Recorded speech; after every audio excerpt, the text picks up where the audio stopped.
안녕하세요. 이시우TV의 이시우입니다.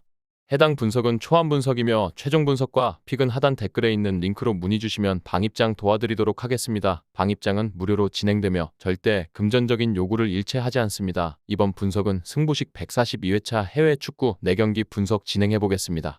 맨체스터 유나이티드는 최근 3-4-3 포메이션을 주로 활용하며 브루노 페르난데스를 중심으로 안정적인 지공 전개를 시도하고 있습니다. 그는 중원의 핵심 플레이메이커로 공수 연결고리 역할을 충실히 수행하며 경기 운영의 중심에 서 있습니다. 하지만 직전 입스위치 타운과의 경기에서는 높은 점유율에도 불구하고 공격적인 효율성에서 아쉬운 모습을 보였습니다. 특히 마커스 레시포드와 알레한드로 가르나초가 좌우 측면에서 활발히 움직였지만 이들 간의 연계 플레이가 매끄럽지 않아 상대 골문을 효과적으로 위협하지 못했습니다. 여기에 메이슨 마운트와 라스무스 호일룬의 기복이 겹치며 팀 전체의 공격 전술이 예상보다 단조롭게 전개됐습니다. 수비적으로는 긍정적인 요소도 발견됩니다. 루크쇼가 부상 복귀 후 안정된 모습을 보여주고 있으며 마테이스 더 리우트와 누사이르 마즈라위의 조합은 후방에서의 신뢰를 높이고 있습니다. 이들 수비진은 체력과 공중볼 경합에서 강점을 보이며 상대의 세트피스 상황에서도 높은 집중력을 발휘하고 있습니다. 또한 중원의 카세미로와 마누엘 우가르테는 강한 압박과 빠른 수비 전환을 통해 상대의 역습을 효과적으로 차단하며 보데글림트가 즐겨 사용하는 빠른 속공 전개를 사전에 차단할 수 있는 중요한 역할을 맡고 있습니다. 반면 보데글림트는 4-3-3 포메이션을 기반으로 하여 마타와 옌스 페테르 하우게를 중심으로 한 속도가 믿는 공격 전개를 선호합니다. 이들은 측면 돌파와 전방 압박을 통해 상대 수비진을 흔드는 데 주력하지만 최근 경기에서는 최전방 마무리에서 일관성이 부족한 모습을 보였습니다. 직전 5주전에서 승리하긴 했으나 최전방 공격수 호그가 부상 복귀 이후 여전히 폼을 회복하지 못하며 골 결정력에 문제를 드러냈습니다. 에릭 보인의 에브엔과 올리 살트네스가 중원에서 날카로운 전진 패스를 통해 기회를 창출하지만 팀 전반적인 공격의 완성도가 낮아 중요한 순간마다 기회를 놓치는 경우가 잦습니다. 수비적으로는 비오프르트와 닐센의 센터백 조합이 조직력을 통해 대량 실점을 방어하고 있지만 측면 풀백들의 수비 집중력 문제는 여전히 해결되지 않은 과제로 남아 있습니다. 특히 경기 후반으로 갈수록 체력 저하로 인해 공간을 내주는 경우가 많아 맨체스터 유나이티드의 공격수들이 이를 공략할 가능성이 큽니다. 이번 경기에서 맨체스터 유나이티드는 중원과 후방의 안정감을 바탕으로 경기를 지배할 것으로 보입니다. 그러나 레시포드와 호일룬 등 주요 공격 자원들의 전술 적응도가 아직 완벽하지 않은 만큼 대량 득점을 기대하기는 어려울 전망입니다. 반면 보데글림트는 공격 전개의 완성도가 낮고 수비에서 틈을 노출할 가능성이 커 맨유의 공세를 견디기 어려울 것으로 예상됩니다. 결과적으로 맨체스터 유나이티드가 1대0 또는 2대0 정도의 점수 차로 승리할 가능성이 높습니다. 경기 양상은 치열한 공방전보다는 유기적인 수비와 제한적인 득점 기회가 주를 이룰 것으로 보이며 언더 배팅이 유리할 것입니다. 토트넘은 최근 4-3-3 포메이션을 주로 활용하며 손흥민과 브렌난 존슨을 중심으로 유기적인 지공 전개를 펼치고 있습니다. 이들은 높은 전방 압박과 빠른 공격 전환을 통해 상대 수비를 흔들며 특히 손흥민의 유연한 움직임과 존슨의 측면 돌파 능력이 팀 공격의 핵심 축을 담당하고 있습니다. 직전 맨체스터 시티전에서는 치밀한 역습 전략이 빛을 발하며 예상 밖의 완승을 거뒀습니다. 대안 클루셉스키는 정확한 전진 패스와 공간 창출로 공격의 활기를 불어넣고 있으며 솔링키의 빠른 침투는 상대 수비진에게 지속적인 압박을 가하고 있습니다. 그러나 제임스 매디슨의 로테이션 기용은 창의적인 플레이메이킹의 부재로 이어질 가능성이 있어 공격력에 다소 제약이 생길 수 있습니다. 수비에서는 로메로와 미키 반더벤의 부상 공백이 뼈아픈 상태입니다. 이들의 부재로 인해 드라구신과 벤 데이비스가 중앙 수비를 맡고 있지만 이 조합은 조직적인 라인 컨트롤과 안정감 면에서 한계를 드러내고 있습니다. 골문을 지키는 비카리오 역시 부상으로 결장하며 팀의 수비력 전반에 균열이 생긴 상태입니다. 이러한 수비 불안 요소는 토트넘이 경기 주도권을 잡더라도 상대의 반격에 쉽게 노출될 수 있음을 의미합니다. 로마는 라니에리 감독의 지휘 아래 4-4-1을 포메이션을 바탕으로 실리적인 축구를 구사합니다. 엘 샤라위와 로렌조 페에그리니는 팀의 핵심 공격 자원으로 이들의 개인 기술과 창의적인 움직임을 통해 단조로운 공격 루트를 보완하려고 노력하고 있습니다. 그러나 직전 나폴리전에서는 단조로운 전술 운영과 전방의 고립 현상이 여전해 상대의 수비를 효과적으로 공략하지 못하며 고전했습니다. 특히 도브비크는 최전방에서 고립된 채로 충분한 지원을 받지 못해 공격의 마무리 단계에서 한계를 드러냈습니다. 수비적으로는 만치니와 은디카가 중심을 잡으며 탄탄한 조직력을 바탕으로 두 줄 수비를 구축하고 있습니다. 여기에 코네와 브라이언 크리스탄테의 중원 수비 지원이 더해지면서 상대의 다양한 공격 루트를 효과적으로 차단하고 있습니다. 이러한 수비 안정성은 로마가 토트넘의 빠른 공격 전개에 맞설 수 있는 중요한 무기가 될 것입니다. 이번 맞대결에서 토트넘은 특유의 빠른 템포와 전방 압박을 활용해 경기를 주도하려 할 것입니다. 하지만 로마의 견고한 두 줄 수비를 뚫는데 어려움을 겪을 가능성이 높습니다.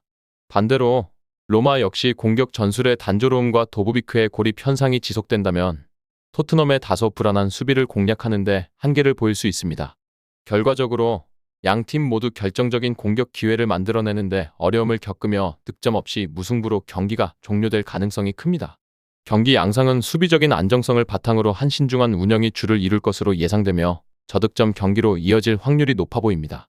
이 외에도 다른 축구 분석과 야구 분석 및 종합픽이 궁금하시다면 하단 고정 댓글 링크로 문의 주세요. 브라가는 유럽 대항전에서 첫 경기 승리로 기분 좋은 출발을 했지만 이후 3경기에서는 승점 1점밖에 추가하지 못하며 어려움을 겪고 있습니다. 특히 홈에서 보데글림트에게 당한 패배는 16강 진출 경쟁에 큰 타격을 주었습니다. 하지만 남은 경기가 충분하기 때문에 아직 희망은 살아있습니다.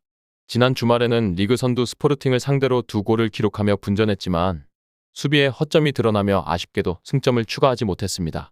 이번 경기에서 브라가는 반드시 승점 3점을 확보해 연패를 끊고 반등의 발판을 마련하고자 할 것입니다. 공격진에서는 리카르도 호르타와 알바로 자롤이 핵심 역할을 맡으며 페르난데스 역시 이들과 호흡을 맞춰 상대 수비진을 흔들어 놓을 계획입니다. 반면 호펜하임은 시즌 초반 불안한 모습을 보였지만 최근 경기력을 끌어올리며 리그와 유럽 대항전에서 안정된 성적을 거두고 있습니다. 포르투 원정에서는 패배했으나 리옹과의 경기에서 귀중한 승점을 따내며 조별리그 중위권에 안착했습니다. 특히 휴식기 이후 재개된 리그 경기에서는 강호 라이프치히를 상대로 인상적인 역전승을 거두며 상승세를 이어가고 있습니다. 이 경기에서 아담 흘로잭은 동점골을 포함한 멀티골로 팀을 구했고 라르세는 경기 막판 역전골을 터뜨리며 결정적인 역할을 했습니다. 이러한 흐름은 팀 전체의 사기를 끌어올리는데 크게 기여하고 있습니다. 이번 맞대결에서 브라가는 홈의 이점을 살려 경기 초반부터 주도권을 잡으려 할 것입니다.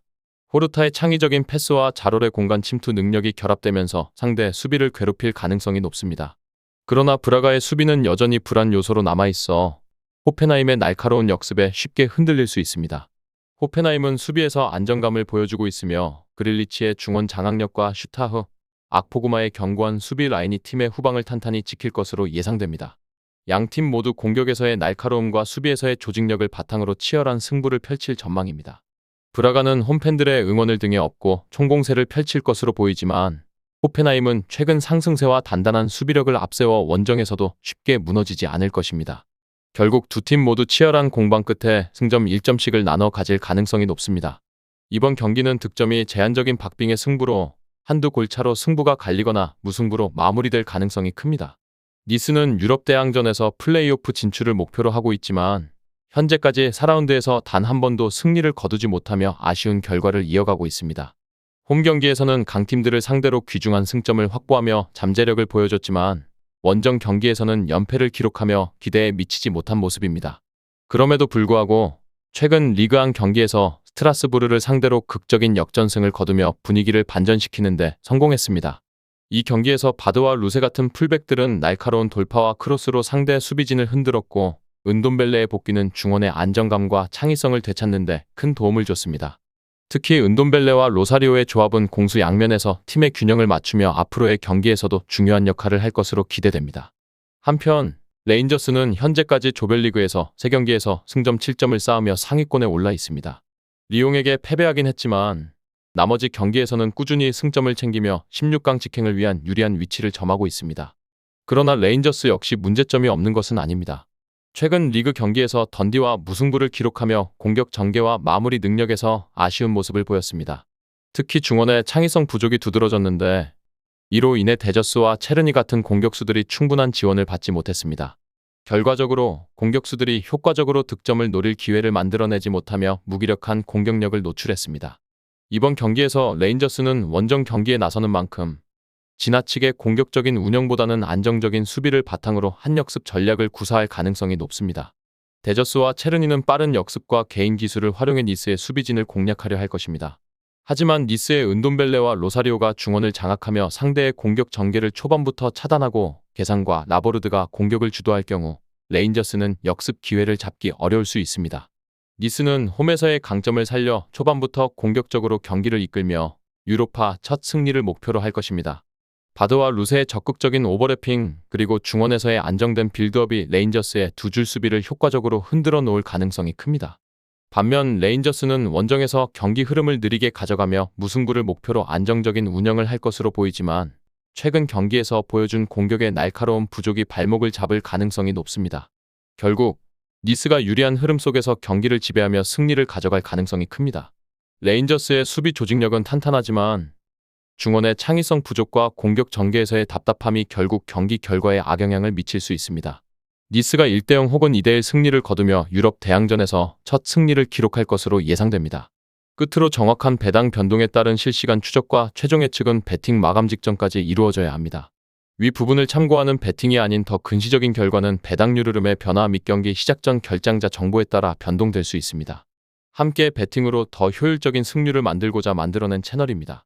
모든 경기를 영상에 담아내기엔 한계가 있습니다. 이외 다른 경기들의 정보와 결과 예측 및 더 많은 도움이 필요하시다면 분석방으로 언제든지 연락주세요. 최선을 다해 보이겠습니다.